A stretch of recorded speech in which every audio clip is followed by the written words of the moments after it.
In this video, I'll show you how to build a door sensor the size of your fingertip, just as reliable as any commercial option.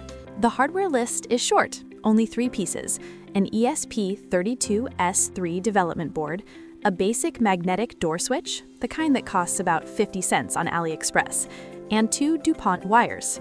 That's it. Total cost, less than $1 if you already have an ESP32, or around $5 if you need to buy everything new.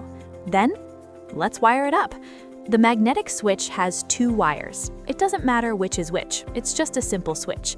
Connect one wire to GPIO 14 on your ESP32S3 and the other wire to GND. That's literally the entire hardware setup. Now for the software. Open ESPHome and create a new device. Here's how it works. ESPHome integrates natively with Home Assistant, no hub needed. Here's the configuration you need. First, the basic device info. Name it ESP Door Sensor. Set the board to ESP32S3 and use the Arduino framework. Add your Wi-Fi credentials, enable the API for Home Assistant integration, and turn on OTA updates so you can update it wirelessly later. Now the important part, the binary sensor.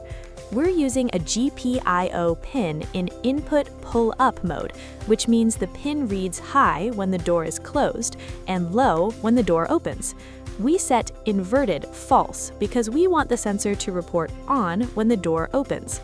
Add 2 filters, delayed on and delayed off. This prevents false triggers from switch bounce, those tiny milliseconds where the contact bounces between open and closed. Without this, you might get a dozen state changes every time you open a door.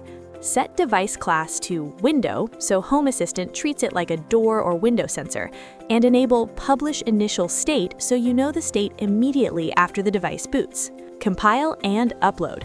Once it's running, head over to Home Assistant. Your new bedroom door sensor entity appears instantly, ready to use as a trigger in your automations. By the way, I've bundled the complete build guide, hardware wiring, and ESPHome Config, link in the description. What sensor are you building first? Drop it in the comments. Thanks for watching.